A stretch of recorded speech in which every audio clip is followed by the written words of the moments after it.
Good morning, everyone, and welcome to the DieselWise Indiana Grant Program webinar. My name is Catherine Yoder with South Shore Clean Cities.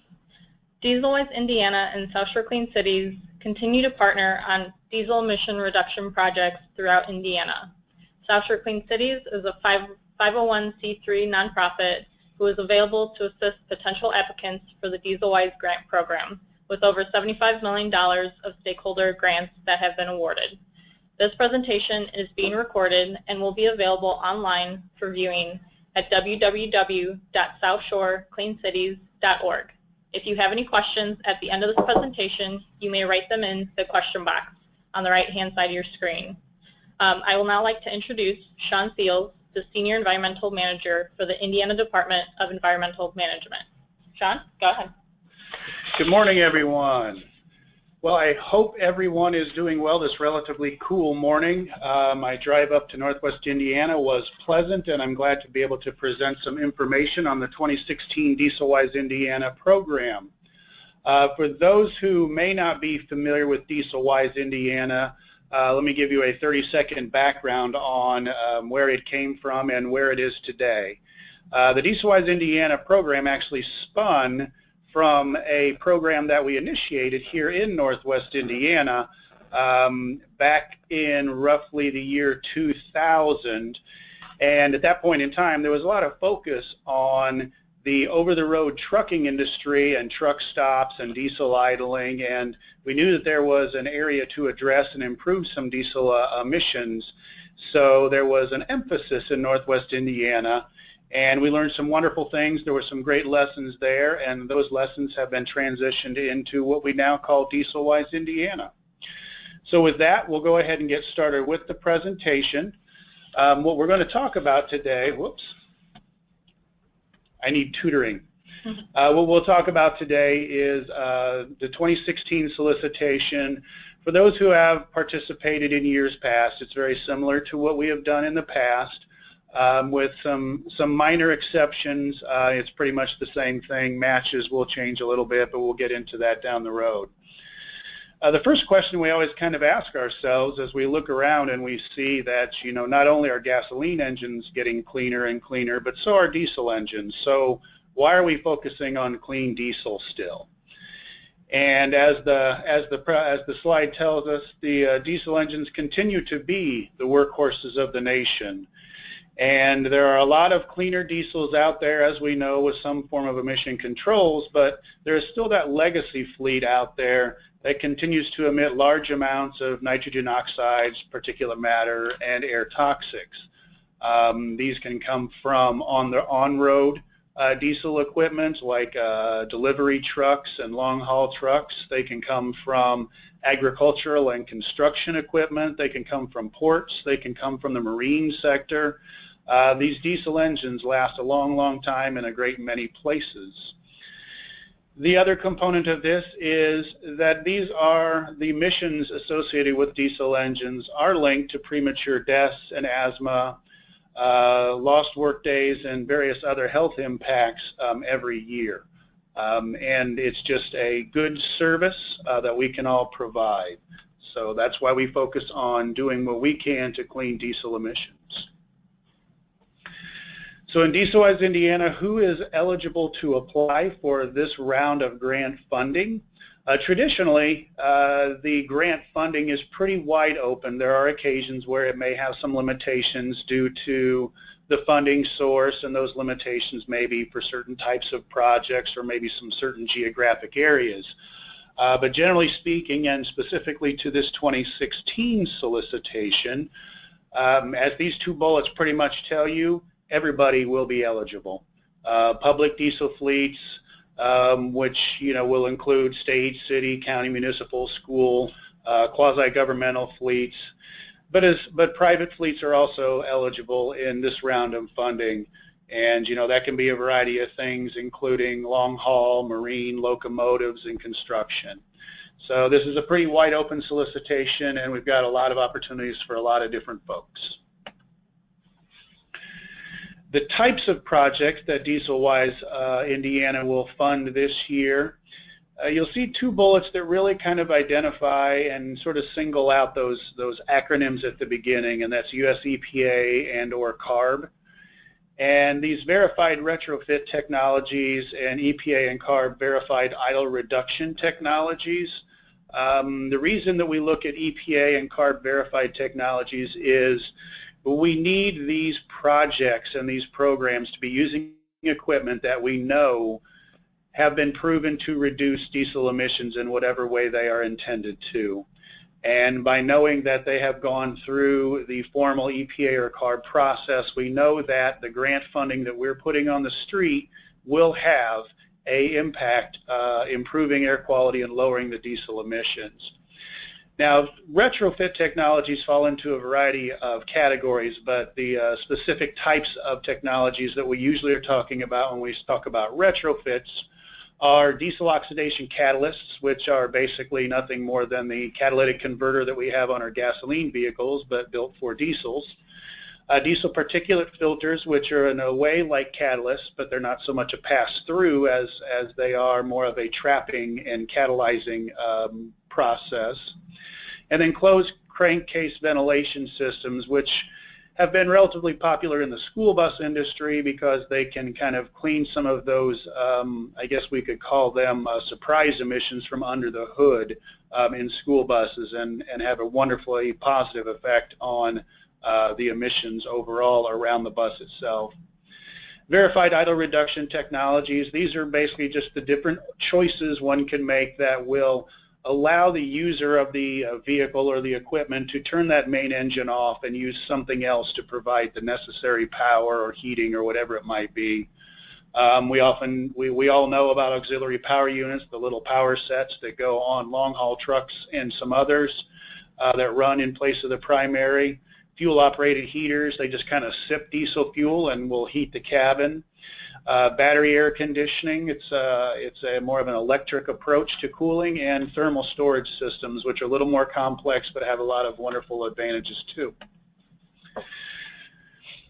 We're also looking at providing funding for verified aerodynamic technologies as well as low rolling resistance tires, and we're going to go into how exactly this works and what it does and doesn't and how it will fund these as we get a little bit farther. But once again, we're talking EPA and CARB verified aero packaging as well as tires. We're talking about US EPA certified engine repowers. And a repower is in essence nothing more than pulling the engine out of a serviceable piece of equipment. Maybe you've got a front end loader or a bulldozer or a locomotive or something that all the mechanics are still pretty solid, but you'd really like to replace the engine so that you could lower the emissions from that piece of equipment. That's where repowers would come in. And then EPA certified vehicle and equipment replacements. These are basically just replacing a piece of equipment with a like piece of equipment. And there are certain things that one must do in vehicle and in replacement and repower projects that we'll touch on a little bit more in depth here in a bit. So what types of vehicles and engines are going to be eligible? Well, once again, this is a good year for DieselWise Indiana because it's a pretty widespread choice of technologies and equipment that we can address. So we have the ability to improve the emissions in buses, in medium and heavy-duty trucks, as well as marine engines, locomotives, and non-road engines as well. And non-road engines kind of fall into typically construction category, maybe cargo handling at a port or maybe even an airport, some in the agriculture industry and mining. A variety of non-road projects would be eligible. But here's the key question. So let's talk about the money, and here is the money we'll talk about. We've got $500,000 in this round available for clean diesel projects for this solicitation. The maximum single award that we will make is going to be $250,000. And we adjust that depending upon, the year and how much funding is available and such. So we're looking at a minimum of 2 projects, but realistically, what we often do, or more often do, is we probably will have more in the range of $50,000 to $150,000 projects, and we won't be looking at 2 projects. We'll be looking at funding as many quality projects as we can. Last year, for example, I believe we funded roughly 10 projects, and I think the total dollar figure wasn't dramatically different from where we're at now. We will use those funding for verified exhaust and retrofit technology. We kind of touched on what those are. An easy way to look at retrofit technology for the most part is if you just kind of look at it as a strap-on, for lack of a better term. And exhaust controls, things such as diesel oxidation catalysts and particulate filters, DieselWise Indiana will cover 100% of the cost of those technologies. And the logic behind that is anytime that vehicle or that piece of equipment is operating, there's an exhaust control in place reducing diesel emissions from the pipe. Engine upgrades will cover up to 40% of the cost for engine upgrades. At this point in time, the majority of the certified engine upgrades exist in the marine engine sector, so that's really more specific to marine engines. Moving on, we've got verified idle reduction technologies.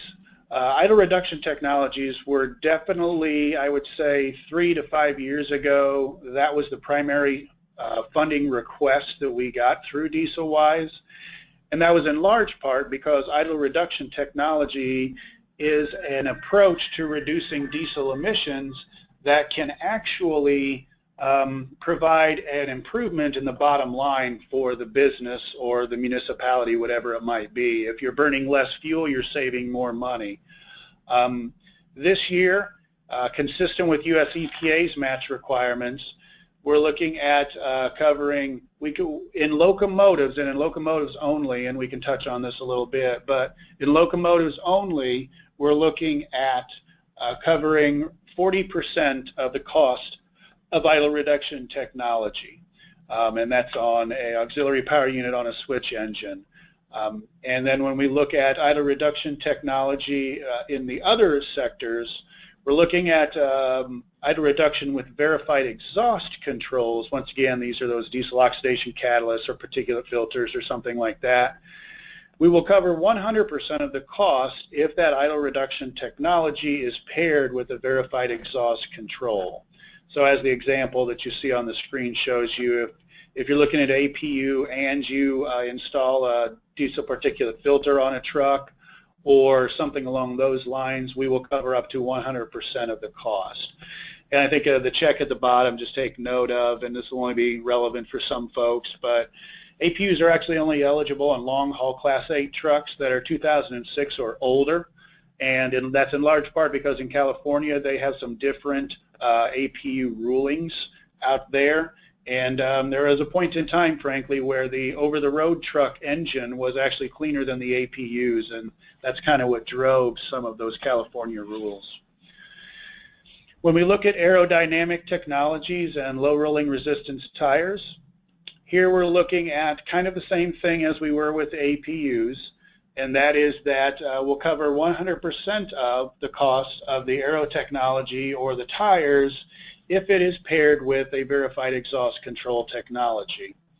We'll also cover 100% of it if it's paired with idle reduction technology as well as exhaust control. I think the key thing here that you're seeing is if you want 100% the opportunity to fund your project at the 100% level, it must include a verified exhaust control technology like an oxidation catalyst or a particulate filter or something along those lines. And as the last bullet said, DieselWise Indiana no longer supports standalone aero or tire projects, and most of the percentage matches that you see through DieselWise Indiana are consistent with what US EPA provides to the state of Indiana through their state allocation program, which is the funding source here. And since EPA only allows us to take credit for a certain percentage of these types of projects, we can only cover a certain percentage of these types of projects. Certified engine repowers Repowers and what we'll go to next, replacements, are kind of the hot thing right now. We will cover up to 40 to 60% of repower projects, and you'll see it says parenthetically there, depending on repower option. And in the solicitation itself that you can find on the DieselWise Indiana website, you'll get more information on that as far as what that means as far as the repower option. What it in essence means is what you're repowering it with. If you're pulling a diesel out and putting a diesel in, it's a 40% cost cover. But if you're pulling a diesel engine out and putting an alternative fuel in or an electric option in, that could actually climb up to the 60% range.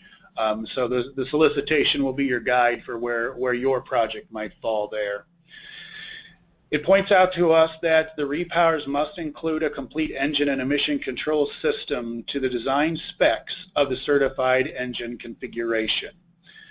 In essence, what that is telling us is if you're going to repower a 10-year-old piece of equipment with a new engine, the emission controls and everything else associated with the emission control system must also be replaced to match up with that new engine that you're putting in. In essence, you're not, taking out a 10-year-old diesel engine, putting a brand new 10-year-old diesel engine in there and expecting the emission control system from 10 years ago to do what it should on this new piece of equipment. Associated hardware is eligible. I mean, the intent of this is to be an all-in at the 40 to 60%. So pieces and parts necessary to make this happen are eligible to be covered as well under the program. And then the last check, as it points out, the replaced engine must be scrapped or remanufactured to the next EPA standard. Now, scrapping, and we had an interesting conversation on this a few weeks ago when Carl and I were at the Midwest Clean Diesel Initiative Steering Committee meeting. And what the definition of scrapping is may need to be something that we look at a little bit more closely, because the typical approach has been one would just drill a hole in the engine block and show us that. And the engine manufacturers would really like to have those engine blocks back so that they can remanufacture them and bring them up to current standards. So there might be some gray area there that we'll be working through. The solicitation will guide you based on our former understanding of what that means, but that might be something that changes moving forward. Replacements, pretty consistent with repowers in a lot of ways, but anything that is replaced, it says 2007 or newer model year certification. It's almost comical that we sit here and we talk about, well, it must be at least a 10-year-old vehicle or a piece of equipment or engine, but those are the terms that are still used by EPA in many cases, so we're just staying consistent with their language. And it says it must be, let's see, in this case we're talking about operational guidelines and definitions of a drayage truck. I don't think the drayage industry, if you will, is very common here for us, so we won't spend a lot of time on it. If that does happen to creep up for some folks, certainly reach out and we can see what we can come up with there. But what will we do? Well, on replacements, we're looking once again at 25 to 45% of the total cost. The equipment being replaced, 2006 or older model year with 2015 or newer certified engines. And the intent of that is we kind of want to address the legacy fleet, as we said before. The replacement program is very similar to the repower in that the equipment must be scrapped or remanufactured to the next EPA standard. And for those who may not know, scrapping, as we said, is really just kind of drilling a hole in the block, making sure that we know that that engine will no longer be operating somewhere else in the state. And then the remanufacturing process, if one chooses, they can send that engine back to the manufacturer, whoever that might be, as long as that manufacturer is willing to bring that equipment up to the next EPA standard, and that would just be a documentation process. So we've gone through all of this. Now we know how much DieselWise will cover. I've got some good ideas for projects, but I don't know what happens next. Well, what happens next is a review, selection, and implementation process, hopefully for those of you that do apply. You'll submit a proposal directly to DieselWise Indiana. That can be done via email or hard copy. The solicitation guides you on the email address as well as the address to send it to. For those that are in this area and are stakeholders with South Shore Clean Cities, I know that the South Shore is very willing to help you put these proposals and applications together, so please don't hesitate to reach out to them. They can provide some great guidance along the way. But once I do receive that, then we basically bundle them up and we review those, and it says a technical staff. Usually I will review them and I'll have maybe 1, 2, 3 other people take a look at them, kind of depending upon what everybody's got going on. And then what we'll do from there is we will develop a numerical score and a rank score. And this will, in essence, have the cream rising to the top, and those will be the projects that we'll be taking the closest look at. And the next slide will kind of give you an idea of how that actually happens. But once we have identified them and scored them and we've got our rank, well, then we're going to make our funding recommendations based on those scores and rank and other factors. And the other factors can be a variety of things. And more often than not, the other factors are that we'd like to have, you know, some mix of projects, maybe some different type of project that we haven't done before, or we don't want all of our projects to be repower projects, or all of our projects are large-scale projects, and here's a small project that would really, really benefit these folks, but it didn't score quite as well, but it was close. So, I mean, those are the kind of things that can play into it. Just as EPA does that with, you know, to us, for lack of a better term, we see the advantage of it, and we look at those options as well. At that point, if everybody's on the same page and we agree to move forward, I will put together a grant agreement, run it through our Office of Legal Counsel, send it out to folks. They will take a look at it. They will sign it, send it back to me, and it goes through the signature process at the state.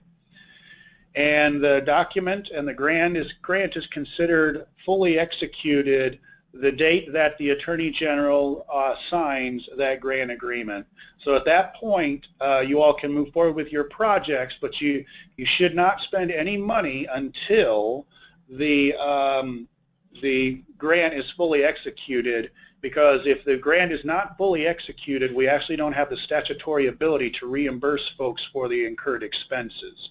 So not that it's ever been a problem, but we just want to make sure folks know, don't spend money on your project until the AG signs your grant agreement. Then you can spend away. So the evaluation criteria, these are your targets, for lack of a better term. When we look at the applications, what we're looking at here is if you total the top 6 or so, you'll see that adds up to 100 points, and then the bottom 2 add up to 10 bonus points. So the first thing, the 2 things that are the highest scoring criteria that we're going to be looking at is, what is the total emission reduction potential of this project? Obviously, just like anybody and anything that they do, they want to get a bang for their buck, and DieselWise Indiana is no different. So we look at the projects and we try to determine, you know, what is the real emission reduction potential of this project? The more potential, the greater the points. What is the level of commitment from the owner and operator? And this is in essence about leveraging funds. It talks about financial match, because there is a match requirement for all of these projects, as we could see earlier. But for those that go over and above those match requirements, you're going to boost this point system here. And to give you some perspective, and I believe I might mention this in the solicitation, but I can't remember the specific number, over probably the last 5 years, instead of, you know, 25 to 50%, what we've really been seeing is folks leveraging their own funds somewhere in the range of 100 to 150% of ours. And the higher that financial match, or the higher the leveraging from you all, for our funds, the greater you're going to score in this point category. Proximity to sensitive populations. Well, where's the project really going to take place? Is it next to a nursing home or a school? Is it in a housing addition? Is it out in the middle of nowhere?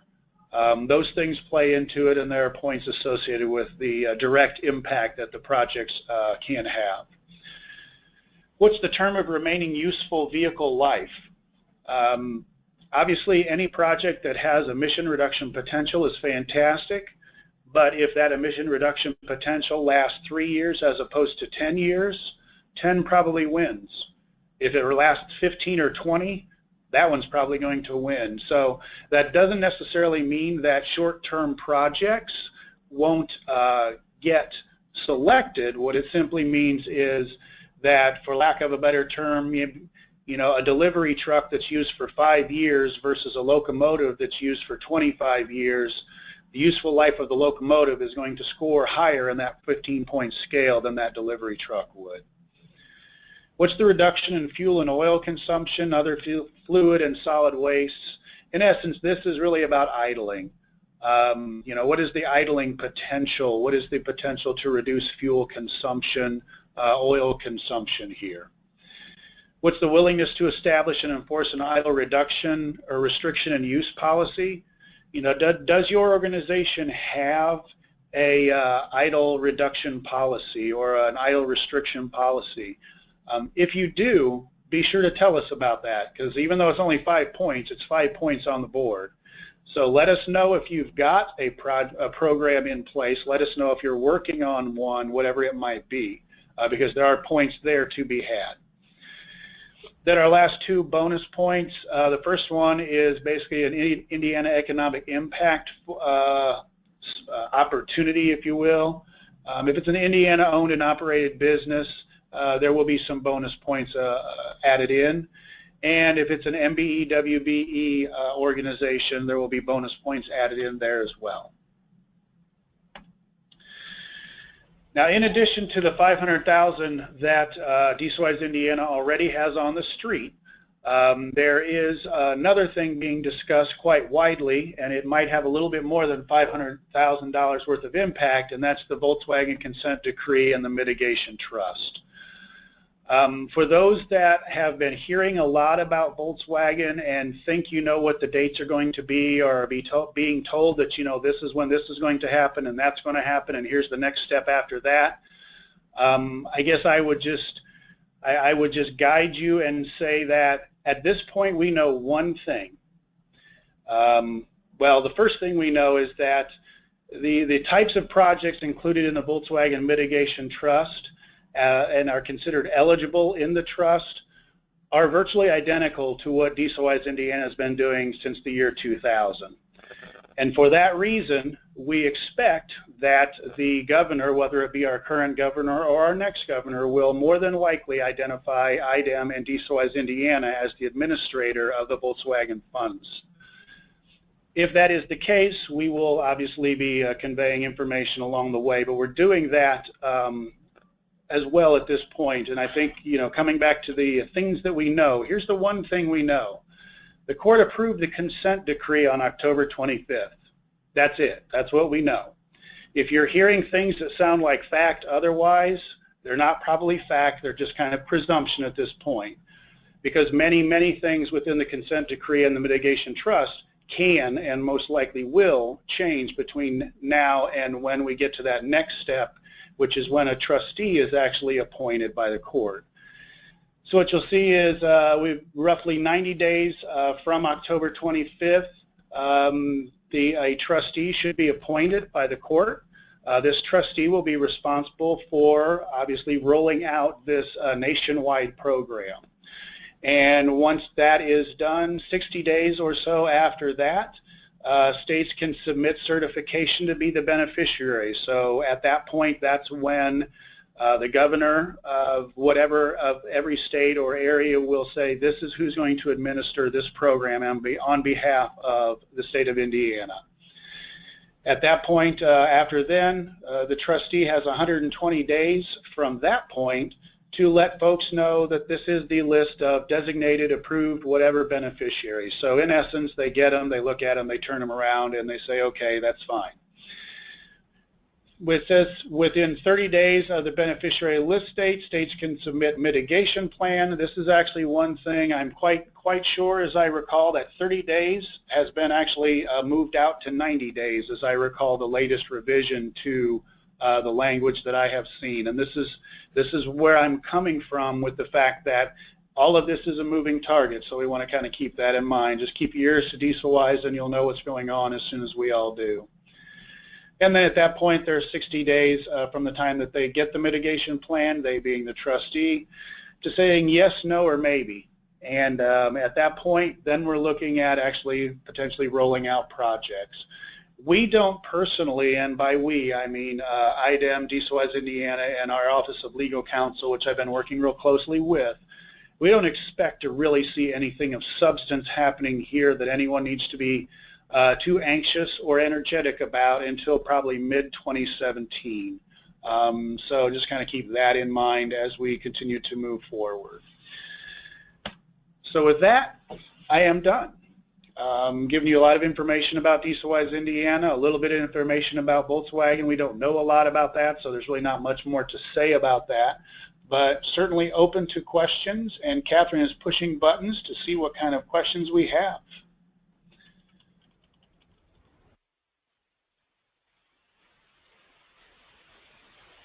All right, our first question, how do you qualify marine railroad applications for engine upgrades, meaning how do we report the amount of time they spend in Indiana?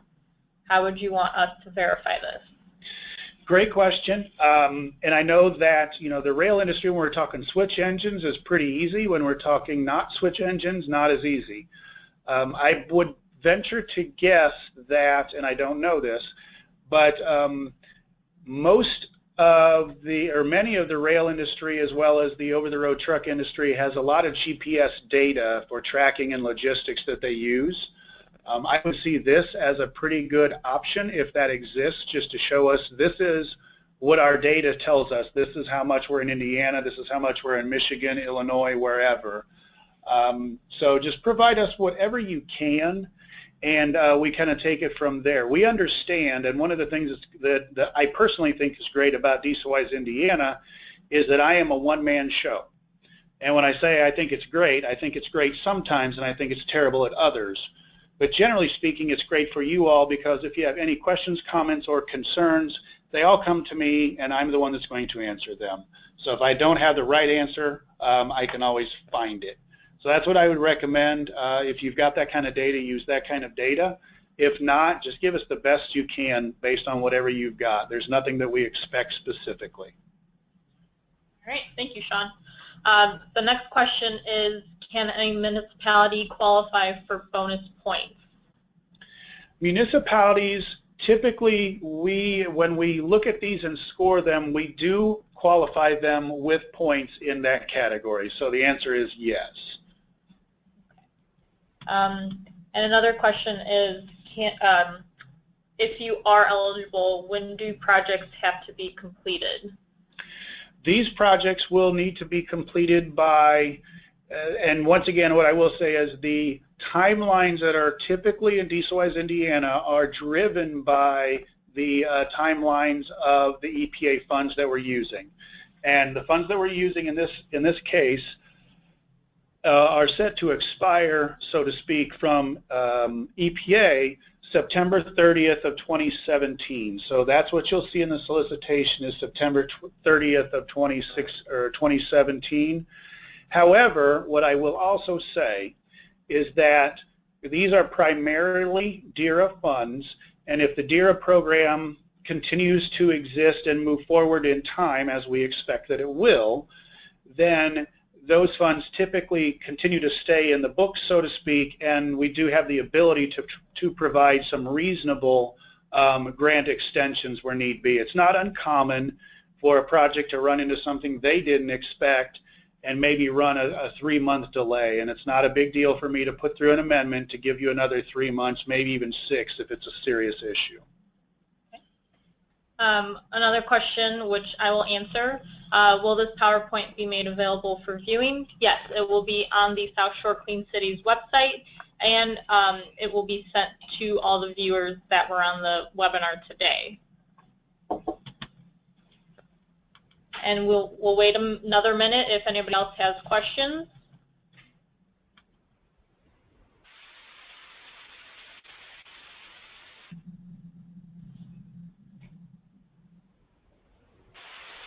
As it doesn't appear there are any more questions rolling in, I guess I'll give one more thought kind of as a passing closing thought as it might be, and that is, I touched on it earlier, and I'll touch on it again. The folks here at South Shore are ready, willing, and able to help you all with any questions or the application process. So don't hesitate to reach out to them if you need to work through this process. But also, and very importantly, don't hesitate to reach out to me and ask any questions that you might have. Once again, a one-man show doesn't always prove to be a bad thing. So all of my contact information is on the last slide, which I forgot to push the button. So you can kind of see there how the different ways to get a hold of me. The IDEM website has a lot of useful information. The DieselWise Indiana website has more information specific to our chat today. And you're always welcome to give me a call or drop me an email at those addresses. And all of that information is also contained in the solicitation. All right. Thank you, Sean, for your presentation. If there are additional questions, you can either contact South Shore Clean Cities or Sean Seals, and we will wrap it up. Oh, hold on. There was one question. What is DERA funding? Is that the only, yep? Yeah. Well, good. We got one more question before we go, right? DERA is an acronym that was birthed at EPA. It's the Diesel Emission Reduction Act. That's where DERA comes from. And DERA has two components to it. There's a national competitive component, and there is a state allocation component. The competitive component is just that. Folks apply directly to Region 5 in our case to get some funding. The state allocation program is an award that is just given to each and every state based on a variety of factors, and the state then just administers those funds in whatever way they choose. So those DERA funds are US EPA funds that IDEM's DieselWise Indiana administers. All right. I do not see any other questions. So thank you, Sean, again for your presentation. And we will wrap this up now. Thank you, everyone, for attending. Have a great day.